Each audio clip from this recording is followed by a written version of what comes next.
تالیہ مسکرا دی۔ ایمان والا باب ابھی ختم نہیں ہوا، یاد رکھنا وہ دوبارہ حملہ کرے گی تو آپ ہیں نا، آپ اس سے نمٹ لیں گی، ہمیں تو ہنسنے دیں۔ وہ مزے سے بولی اور اسے دوبارہ آنے کی تاکید کرتی آگے بھاگ گئی۔ صبح یہ آپ کو ایول کوئین سمجھتی تھی اور اب سارا سٹاف آپ کی عزت کرنے لگا ہے، یہ بہت بڑی کامیابی ہے چیتالیہ۔ اشر جانے کب وہاں آ کھڑا ہوا تھا، وہ اس کی آواز پہ چونکی تو دیکھا وہ چوکھٹ میں کھڑا جیبوں میں ہاتھ ڈالے مسکرا رہا تھا۔ تالیہ کرسی پہ پیچھے کو ٹیک لگاتے مسکرائی، عزت کمانی پڑتی ہے۔ آج آپ نے بہت اچھا کام کیا تالیہ، سوری میں صبح غصے میں آپ کو غلط سمجھ گیا تھا۔ وہ معذرت کر رہا تھا، وہ بس اداسی سے مسکرائے گئی۔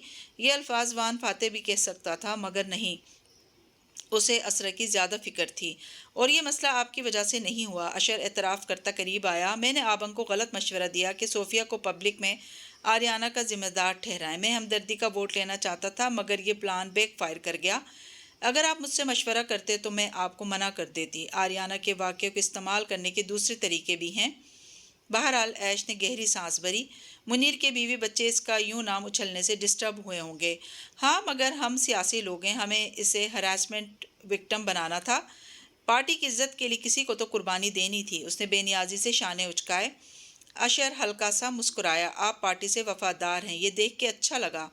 وہ واپس اپنے آفس تک آیا تو رملی بتیاں بجھا رہا تھا۔ اشر نے فون اٹھاتے ہوئے رک کے اس سے پوچھا، عثمان کی ملاقات کیسی گئی تھی صوفیہ صاحبہ سے؟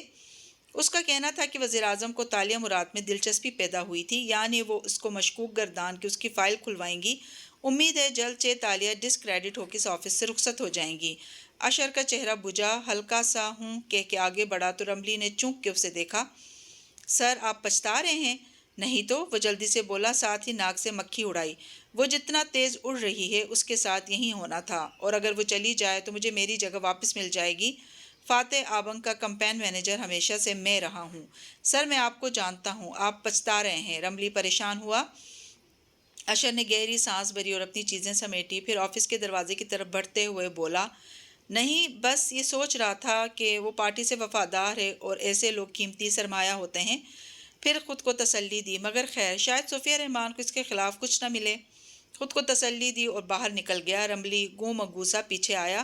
اسے صاف دکھائی دے رہا تھا کہ اشر پچھتا رہا ہے، اب وہ تالیہ کو کھونا نہیں چاہتا، انہوں نے جلد بازی میں غلطی کر دی شاید۔ صبح ڈائننگ روم کی کھڑکیوں پہ نکھری نکھری سی دستک دے رہی تھی، جالی دار پردے ہٹے تھے اور روشنی نے سارے حال کو منور کر رکھا تھا۔ ناشتے کی میز کی سربراہی کرسی پہ فاتح بیٹھا، ٹوسٹ پہ مکھن لگا رہا تھا۔